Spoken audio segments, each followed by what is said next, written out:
બીજું કે આપણે તો શું છે કે પાછું ભાવનગરમાં આપણે રહીએ ને એટલે એટલી શાંતિ લાગે ને કે આપણને એમ થાય કે હવે તું રસ્તો ભૂલી જાય એક જ મિનિટ હો ચાલો આપણને એટલી ભાવનગરમાં શાંતિ લાગે કે વાહ એમ એકદમ છૂટેથી અને આરામથી ગાડી ચલાવી શકીએ અને અહીંયા તો બીજા હલાવે ને એમ આપણે હલાવવી પડે છે કે ઘડીક ઓલો આમથી આમ આવે જમણી બાજુથી ડાબી બાજુથી વાહેથી આગળથી પાછળથી કોને ખબર ક્યાંથી માણસો આવે છે કાંઈ ખબર આમ આગળ જો હવે એકવાર દેખાડ આમ જો ટ્રાફિક જામ છે જામ થઈ ગયો અહીંયા 4 વ્હીલ નું તો આપણે હાથ દુખી જાય હો ભાઈ મને ખબર નહોતી કે આ બાજુ મૂકવાનું હોય છે આ બાજુ આવતા હતા માણસો એટલે મેં હાર ત્યાં જવા દીધી અહીંથી આગળ મૂકેલી છે અત્યારે 6:45 થેપલા અને શાક બની ગયા છે અમે જઈએ છીએ એક જગ્યાએ એટલા માટે અમે બધી તૈયારી કરી લીધી છે કેમ કે હમણાંથી બહુ બહાર જતા હતા અને બહારનું ખાતા હતા એટલે આજે આ વખતે એમ થયું કે થોડુંક ઘરનું લઈ જઈએ અને બહાર જમશું જ્યાં જગ્યા મળે ત્યાં અમે જમી લેશું તો જો મમ્મીએ થેપલા અને સૂકી ભાજી કરી નાખી છે અને શિવેને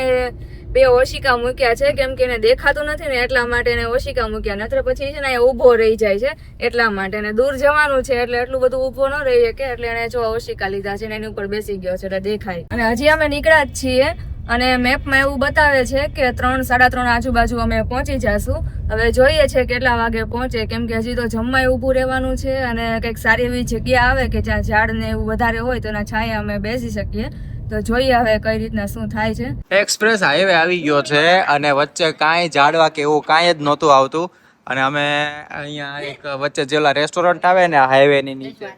ત્યાં ઓલા જે રેસ્ટ રૂમ ને એવું બધું લખાઈને આવે ત્યાં અંદર આવી ગયા છીએ ને એક આવું છત જેવું છે જો અહીં બાજુમાં તમને દેખાશે એવું અહીંયા છે ત્યાં કાચ વાળું છે અહીંયા કાચ વગરનું છે તો અમે અહીંયા બેઠી ગયા છીએ સરસ મજાનો પવન આવે અને બહાર અહીંયા બેઠી ગયા જમવા માટે અને જમવાનું કાંઈ પીવું છે તમે જુઓ ને તો અહીંયા થેપલા સૂકી ભાજી છાશ દહીં અને કેરી ને ડુંગળી લાવ્યા છીએ પણ ગાડીમાં રહી ગઈ છે અને ગાડી મૂકી છે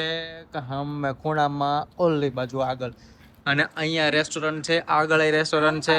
અલગ અલગ બધું સામે પેટ્રોલ પંપ છે એટલે જેટલી સુવિધા અહીંયા હાઈવે ની હોય એ રીતના બધું છે અહીંયા પાછળ હિંચકા લપસ જાય છે એવો કઈ ટાઈમ નથી કે હિંચકા લપસ સિવેન ખાવા જાય અહીંથી જમીન નીકળી જવાનું તડકો ફૂલમ ફૂલ છે ને અત્યારે ટાઈમ થયો છે 11:55 થયા છે હા 11:55 થયા છે હવે અહીંથી આ બધું જમી લઈએ પછી સામે ગાડી પાસે જઈ અને શિવેનને કેરી ખાવી હોય તો કેરી ખાઈ લઈએ અને મનીષાને બધાને ડુંગળી ખાવી હોય તો છૂટકથી પછી ડુંગળી ખાઈ લે બરોબર ને હું આ તે હાય પાડે પાછી ભરૂચની આસપાસ આવડો એક પુલ આવ્યો છે જોરદાર પુલ છે આખો અને મનીષાને કીધું ફટાફટ ચાલુ કર એટલે તને આવડું આ પુલ આપણે વિડીયોમાં બતાવી શકીએ પૂરો થઈ ગયો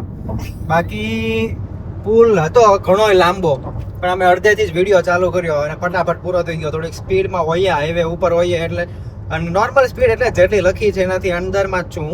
બરાબર અને સરસ મજાનો રસ્તો છે એકદમ સીધો પટ્ટો જ પડે એમ બીજું કાંઈ જ નહીં થોડા ઘણા વળાંક આવે આ રીતના જો આગળ દેખાય એ રીતના ગેમ રમતા હોય ને એવું લાગે વિડીયો ગેમ રમતા હોય ને એવું લાગે અમે પહોંચી ગયા છીએ સુરત અને હવે અમે નીકળ્યા છીએ ડુમસ બીચ જવા માટે અને ત્યાં બધા એવું કહેતા હોય છે કે ત્યાં ભૂત થાય છે 7 વાગ્યા પછી બધાએ ન આવવાનું હોય ને એવું બધું કહે છે તો હવે અમે જોઈએ છીએ કે શું થાય છે એટલે હું મનીષાને ત્યાં લઈ જાઉં છું કે ભૂત થાય છે કે નથી થતું એમ જો ભૂત થતું હોય છે ને તો મનીષાને એની સામે ઊભી રાખી દઈશું અને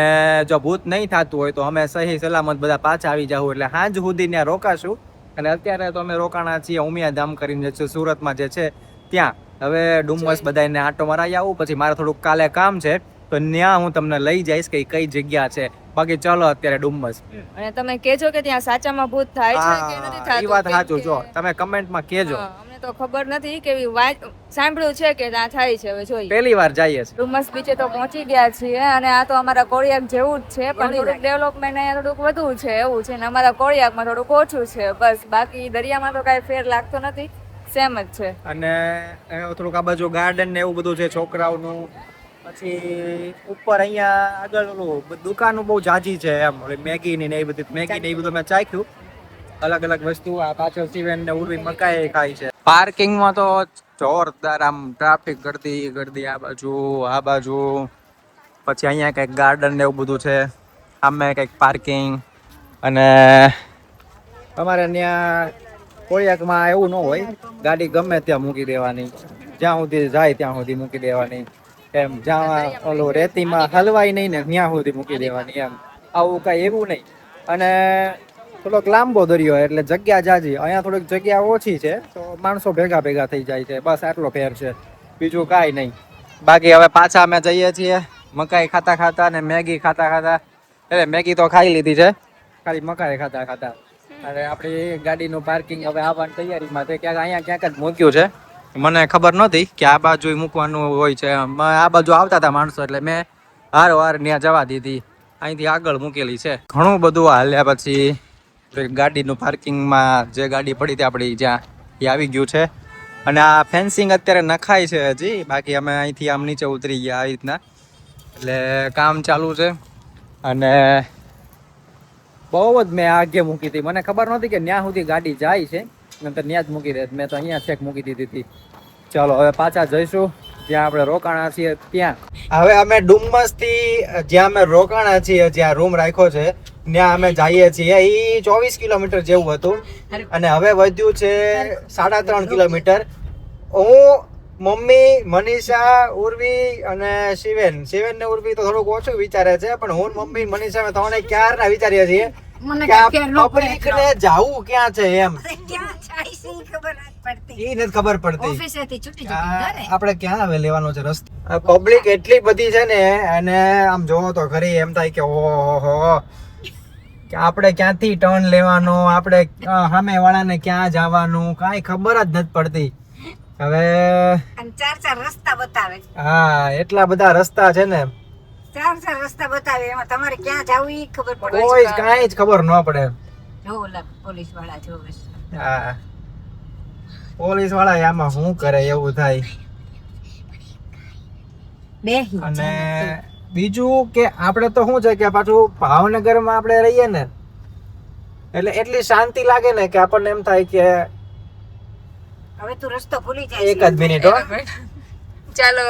આપણને એટલી ભાવનગરમાં શાંતિ લાગે કે વાહ, એમ એકદમ છૂટેથી અને આરામથી ગાડી ચલાવી શકીએ. અને અહીંયા તો બીજા હલાવે ને એમ આપણે હલાવવી પડે છે, કે ઘડીક ઓલો આમથી આમ આવે, જમણી બાજુથી, ડાબી બાજુથી, વાહેથી, આગળથી, પાછળથી, કોને ખબર ક્યાંથી માણસો આવે છે, કાંઈ ખબર. આમ આગળ જો, હવે એકવાર દેખાડ આમ જો, ટ્રાફિક જામ છે. જામ થઈ ગયો. અહીંયા 4 નો તો આપણે હાથ દુખી જાય હો ભાઈ. પણ આ fruit ચાલો, market ચાલો, માં bye bye. આમાં જીમમાં જવું પડે, તું તો નહીં ને ખોટા યાર. જીમમાં જવું પડે સૌથી પહેલા તો.